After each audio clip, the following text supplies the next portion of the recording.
Welcome to Haunting Resonance, where forgotten truths echo through time and shadows carry stories that the daylight dare not whisper. This is your narrator, Vaylin Noct. Tonight's tale is woven with fragments from real events and threads of fiction, merged into a chilling reality. It's been crafted using various sources. If you notice any discrepancies or have insights, legends, or horrors to share, do let us know in the comments below. We deeply appreciate your voice in this dark realm. Now dim the lights, silence the world, and follow me into the void. The whole thing began on a hot, shimmering afternoon in Mumbai, the kind of day when the city feels like it's pulsing with restless energy. It was a day just like any other, with the city's usual chaos and noise echoing outside my window. I, Dev Mehta, sat hunched over my desk in my cramped office, editing footage for my YouTube channel, India's Most Haunted. The hum of the computer and the distant honking of rickshaws were my only company. Suddenly, the postman appeared, dropping a strange, old-looking envelope onto my desk with a dull thud that broke my concentration. The envelope was yellowed with age, with no sender's address, just my name, scrawled in shaky, almost desperate handwriting. My curiosity piqued. I carefully opened it. Inside, I found a single faded photograph and a small folded piece of paper that felt brittle to the touch. The photograph was black and white, showing a young girl in a yellow dress, standing in front of a crumbling stone house that looked lost in time. The note was even stranger. In uneven letters it read, "She is still waiting. She screams for you. Come to Kuldhara." The words sent a chill down my spine.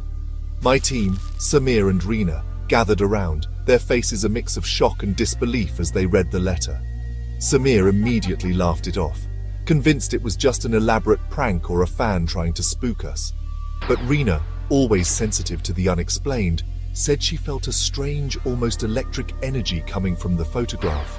For me, it felt like a direct challenge, one I couldn't ignore. The mystery was too compelling. Without wasting a moment, we packed our bags, gathering our cameras, recorders, and every bit of courage we had.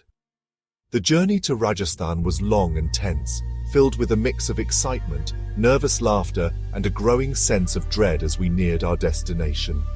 The photograph of the girl in the yellow dress never left my pocket. I kept glancing at it, wondering who she was and why she seemed to be calling out to me. And most of all, why was she waiting for me in a village abandoned for over 200 years, a place shrouded in silence and secrets? After a long drive, we reached the gates of Kuldhara. The sun was setting, painting the sky in shades of orange and red. The village was a sea of ruins, a ghost town stretching as far as the eye could see. The silence was heavy, broken only by the wind whistling through empty doorways. The legend of Kuldhara is a story every child in Rajasthan knows. 2 centuries ago, the Paliwal Brahmins vanished overnight, leaving behind a powerful curse. No one would ever settle in Kuldhara again. We set up our base camp near the entrance as the last rays of sunlight disappeared. The ruins looked like menacing skeletons against the starry sky. Samir set up the cameras, his usual banter replaced by nervous silence. Reena clutched a small religious pendant, her eyes darting around fearfully. I could feel it too, the feeling of being watched. We were not alone in Kuldhara. Just as we were about to begin our investigation, a figure emerged from the twilight. It was Kishore Bhatt, the caretaker of the village. He warned us not to be there after sunset. "The spirits of the Paliwals do not rest," he said. "They are angry and do not like visitors who disturb their peace." He told us about strange sounds and the girl in yellow. She is believed to be the spirit of the chief's daughter, the reason for the village's doom. Despite his warnings, we were determined to continue. We thanked him and assured him we would be careful. He shook his head slowly, a look of deep sorrow in his eyes. "Courage is a foolish thing in a place like this," he said.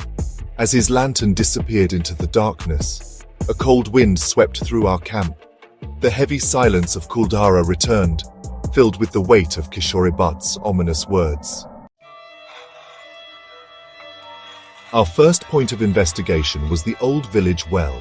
a place shrouded in mystery and whispered tales. Locals avoided it after dark, and even during the day, the air around it felt heavy with secrets.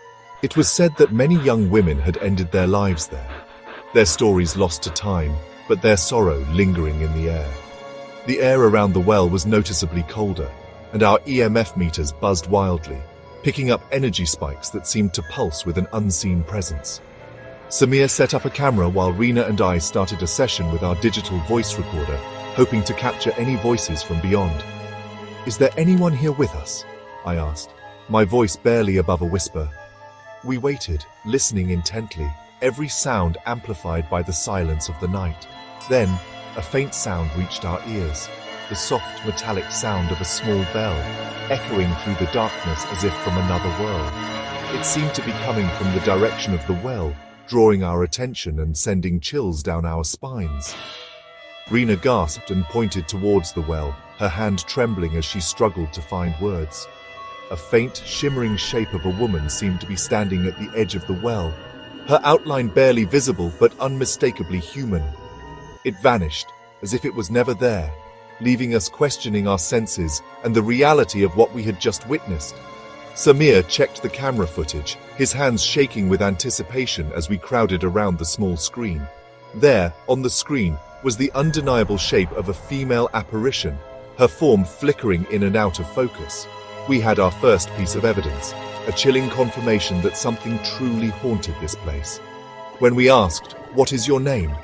the recorder captured a faint, whispery voice saying, "Pias." It meant thirst. The word echoed with longing and despair, as if the spirit was reaching out for help.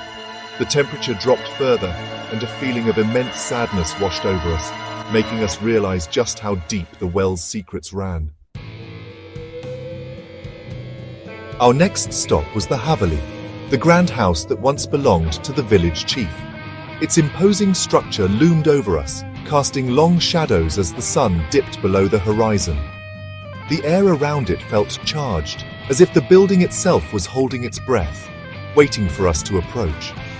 This was the house from the photograph, unchanged by time, yet somehow more sinister in person.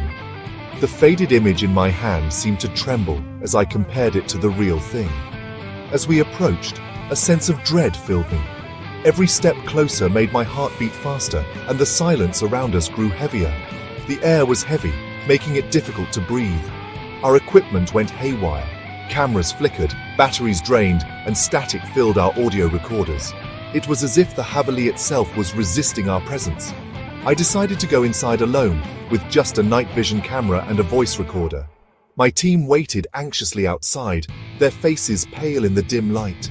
As I stepped over the threshold, the door slammed shut behind me with a deafening bang, sealing me inside the darkness. The inside of the Haveli was pitch black.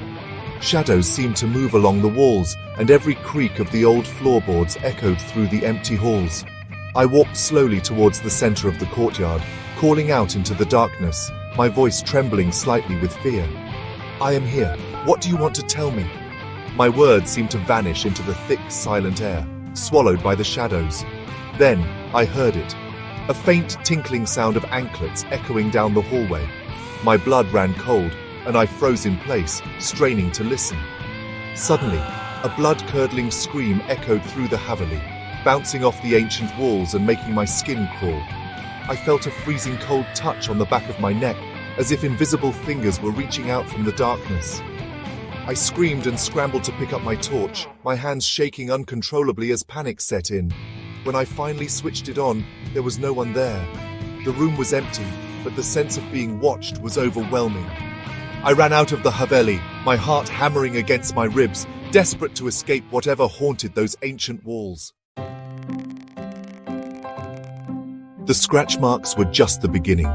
In the hours that followed, something inside me changed. I became quiet, withdrawn. Samir tried to talk to me, but I couldn't explain it. The memory was a blur of darkness, screaming, and that icy touch. Rina was terrified, not just of the village, but of me. She begged Samir to pack up and leave immediately. The haunting was no longer just in the village, it was inside our group. As the night wore on, my behavior became more erratic. I started walking towards the village ruins, ignoring Samir's calls. I mentioned the girl in yellow. My team's investigation had turned into a desperate attempt to save their leader. The breaking point came just before dawn. While Samir was busy, I simply vanished. A terrified Samir finally managed to call the police. When the authorities arrived, they found a scene of chaos. Samir told them everything: the letter, the legend, the investigation, and the disappearances. The police launched a massive search operation. They combed every inch of Kuldhara and the surrounding desert, but they found nothing. It was as if we had been erased from existence. The official search was eventually called off. Our case was added to a list of unsolved disappearances linked to Kuldhara. Samir was the only one who came back, but he was a broken man.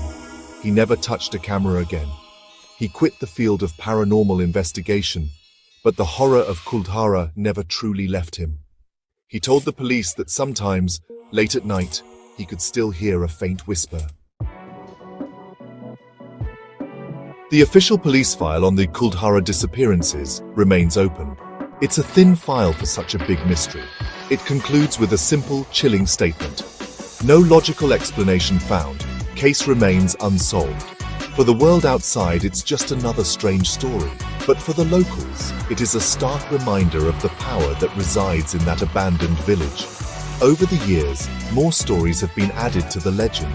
Some say you can still see the lights of our cameras flickering inside the Haveli. Others claim to have seen my ghostly figure, forever searching. The most disturbing piece of evidence came from our own equipment. A sound expert found something on the voice recorder. It was the voice of a young girl saying, "You are mine now." This discovery sent a new wave of fear through the community.